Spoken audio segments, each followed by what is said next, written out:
उनके इकरार में इनकार नजर आते हैं, रास्ते इश्क के दुश्वार नजर आते हैं। कभी चंदा नगर जाने की ख्वाहिश जाग जाती है, सितारों से गुजर जाने की ख्वाहिश जाग जाती है।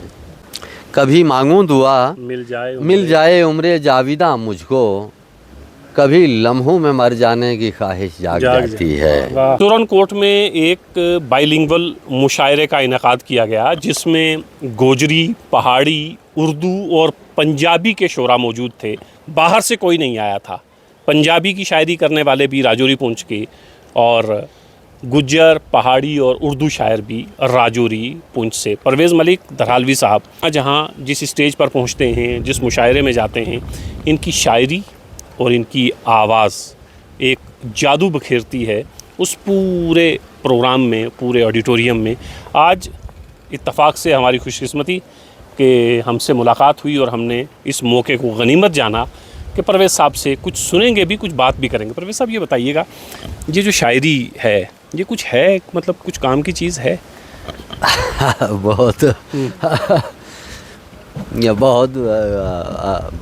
बहुत ही अजीब बात कर दी आपने कि कुछ काम की चीज़ है। मतलब मेरे पूछने का मतलब ये है कि शायरी जो है, चूँकि मटेरियलिस्टिक ज़माना है, शायरी आपको पैसे नहीं दिलवाती, आपको रोज़ी रोटी का मुहैया नहीं करवाती। तो जो आसाइश की चीज़ें हैं ना, जो ज़ाहिरी आसाइश है, वो तो शायरी से मिलते नहीं हैं। तो फिर शायरी से हासिल क्या होता है? जी चलिए, बात ये है कि ज़मर साहब, मैं एक बात आपसे, ये एक मेरी तरफ से भी सवाल ही रहेगा कि ये ज़िंदगी जो है, इसमें एक आउटर पर्सनैलिटी होती है और एक इनर पर्सनैलिटी होती है। अब एक ज़माना था, हम लोग देखते थे कि कुछ भी नहीं होता था, नंगे पाँव पैर लोग चलते थे और जिस्म पे कपड़ा भी बराबर नहीं होता था, तो ऐसे ही चलते रहते थे। लेकिन और मैंने खुद देखा, एक बार एक वाक़या याद आ गया। चलिए, एक बुज़ुर्ग आए, बर्फ़ गिर रही थी और उनके पैर नंगे थे और कपड़ा तन पे इतना था कि इधर से वो शर्ट जो कमीज़ थी फटी हुई थी। तो बर्फ़ में आ रहे थे, तो अब उनको सर्दी लगी थी बहुत ज़्यादा, और वो ऐसा कुछ पेट में दर्द हो गया या कुछ हो गया, तकलीफ़ में थे। तो दुहाई लगा रहे थे कि मुझे बचाओ, मुझे बचाओ, मुझे बचाओ। तो ज़मर साहब उनको अंदर ले गए हम लोग। वो चाय जो होती थी या कुछ पल्ला वल्ला जो कुछ भी उनको दिया, ठीक हो गए। अब उस ज़माने में तो मैंने नहीं सोचा था, लेकिन आज मैं सोचता हूँ कि वो इतना जीना क्यों चाहते थे। ना तो ज़िंदगी ने उनको जूते दिए हुए थे, ना कपड़े दिए हुए थे, फिर भी जीना चाहते थे और इतनी मिन्नतें समझते कर रहे थे कि हमें बचाओ।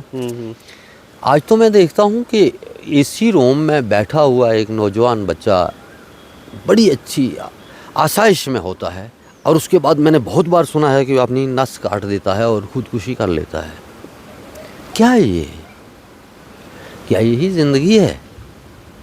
मैं ये समझता हूँ कि जहाँ जिस्मानी आसाइश है, वहाँ रूहानी आसाइश का होना बहुत ज़रूरी है। अदरवाइज़ एक अधूरा इंसान ही तो है हमारे सामने आज। जी बिल्कुल। बहुत सारी जिस्मानी आसाइशें हमारे पास है ना, बिल्कुल, लेकिन शायद रूहानी आसाइशें हमने कहीं ना कहीं। तो आप ये फरमा रहे हैं सर कि शायरी जो है वो रूहानी आसाइश का सबब बनती है? हाँ, बिल्कुल बनती है जी, बिल्कुल बनती है, क्योंकि ये दिल और दिमाग से जुड़ा हुआ एक ऐसा कनेक्शन है जो बहुत कुछ हमारे सामने लाता है। और जब इस चीज़ में हम जाते हैं, जैसे ज़िंदगी फ़ना है, फ़ानी है, ये तो आम बात है शायरी में, और सच भी है जी बिल्कुल। और जब हम इस चीज़ को सोचते हैं कि फ़ानी है यार, इसमें कुछ भी नहीं है, या किसी के दिमाग तक भी पहुंचा सकते हैं हम लोग, तो हमें बहुत अच्छे तरीके से समझ में आता है और बहुत बड़े दुख दर्द जो हैं हम भूल जाते हैं जी। और हम इस सच्चाई को मानकर कहीं ना कहीं ज़िंदा रहने की कोशिश करते हैं। परवेज़ साहब, एक चीज़ ये बताइएगा, शायरी जो है वो कर्ब से, दुख से, तकलीफ़ से बाहर निकालती है या दर्द और तकलीफ़ में मुब्तला करती है आदमी? नहीं, ये एक फीलिंग है, कभी कर्म में भी आती है तो उससे बाहर निकालने की कोशिश करती है और कभी खुशी में भी उसका इजहार करती है।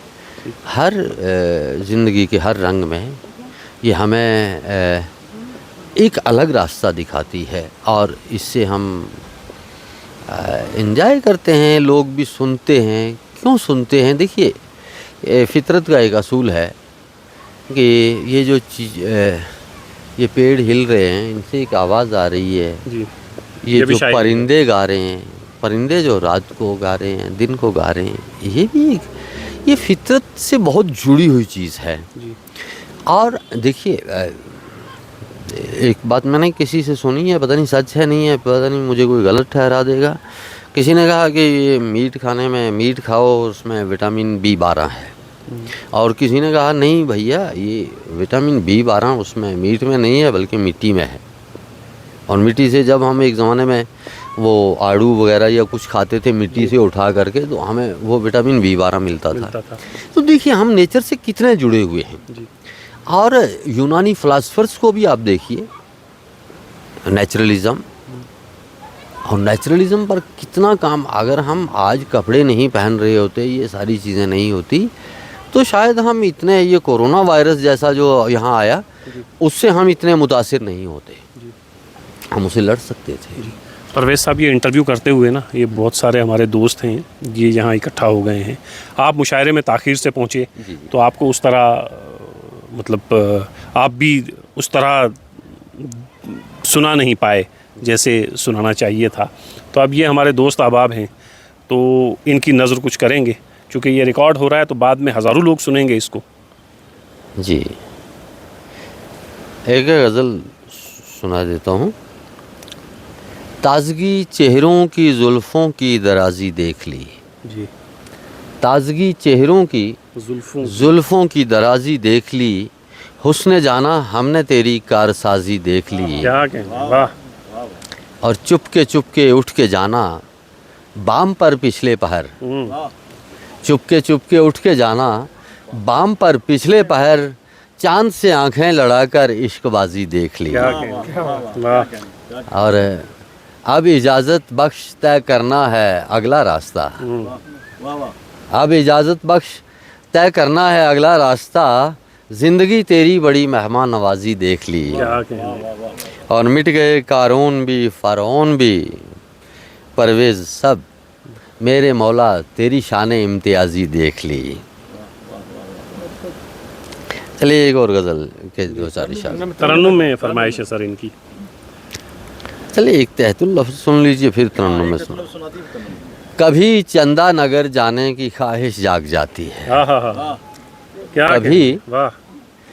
कभी चंदा नगर जाने की ख्वाहिश जाग जाती है, सितारों से गुज़र जाने की ख्वाहिश जाग जाती है।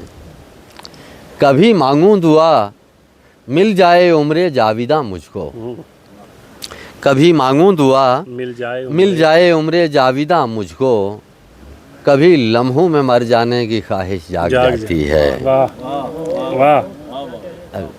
कहीं गोशा नशी होने का लेकर फैसला दिल में, कहीं गोशा नशी होने का लेकर फैसला दिल में, अचानक बाम पर जाने की ख्वाहिश जाग जाती है। क्या कहना। और हम उसके पास जाते हैं फ़कत लम्हों की फुर्सत से, हम उसके पास जाते हैं फ़कत हम उसके पास जाते हैं फ़कत लम्हों की फुर्सत से, वहाँ बरसों ठहर जाने की ख्वाहिश जाग जाती है। क्या कहने, वाह।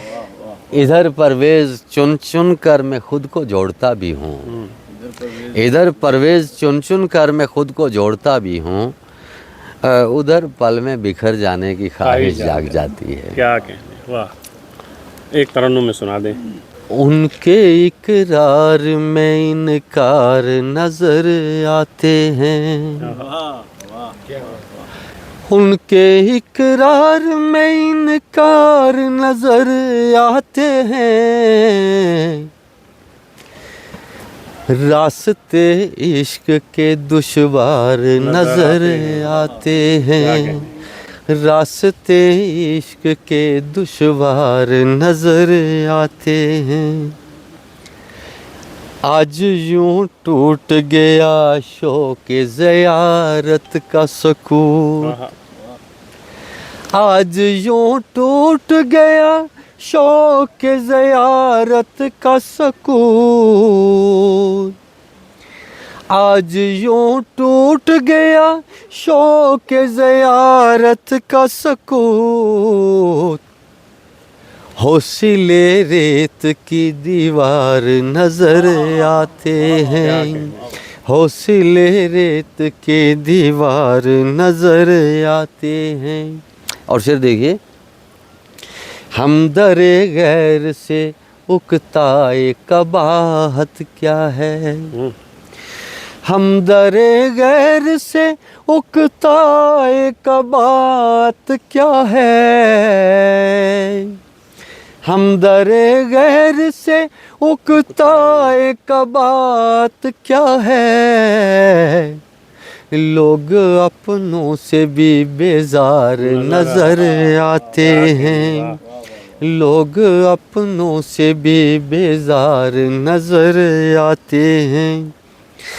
अब कहाँ होने को है शाम, खुदा खैर करे, क्या कहना, अब कहाँ होने को है शाम, खुदा खैर करे, वही कूचे वही बाजार नजर आते हैं, वही कूचे वही बाजार नजर आते हैं। फूल सहनों में तो परवेज सजाए उसने, फूल सहनों में तो परवेज सजाए उसने, फूल सहनों में तो परवेज सजाए उसने,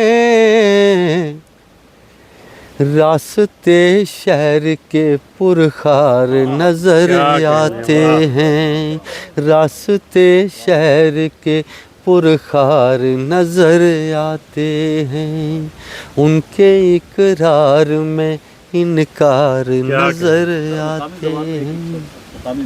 गोजरी पहाड़ी में कुछ कह रहे हैं, एक एक शेर सुना दें। एक्चुअली जो आपने अंदर पढ़ा वही इसको एडिट कर लेंगे बाद में। गोजरी में एक दो शेर चलिए।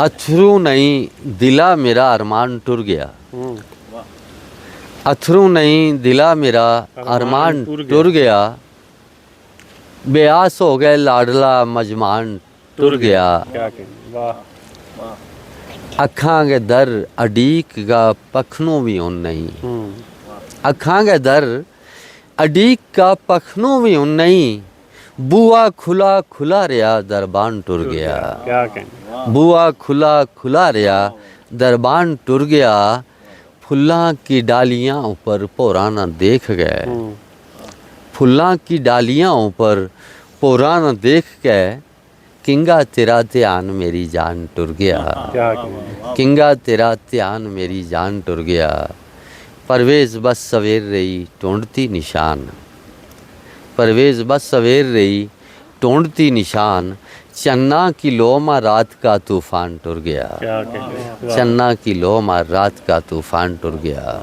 पहाड़ी पहाड़ी पहाड़ी में भी दो, क्योंकि इसमें एक बड़ी बात आ जाती है, जब गोजरी बोलता हूँ या पहाड़ी, मुझे फिर दोनों को बोलना पड़ता है, इसलिए मैं उर्दू बोल लेता हूँ तो बात सारी ख़त्म हो जाती है। नहीं, गोजरी के साथ पहाड़ी जरूर। हाँ हाँ, तो वो पहाड़ी है कि फुल्ला ने बोर टेई गए चिड़ियाँ उड़ गई, फुल्ला ने बोर टेई गए चिड़ियाँ उड़ गईयाँ, हुन कह किसे ने आमना रुतां गुजर गईयाँ, चादर सिरे वरों तुसां आपे लवा दी, चादर सिरै वरूं तुसां आपे लवा दिती, वावां ना कै कसूर जे जुल्फां खिलर गईयां। छोड़ी छड़ाई बैठे हाँ दुनिया ने कम काज, छोड़ी छड़ाई बैठे हाँ दुनिया ने कम काज, ये चाहता तुसानियां बेकार कर गईयां। कैसा भरोसा ओ मिगी परवेज दे ही गया, कैसा भरोसा ओ मिगी परवेज दे ही गया।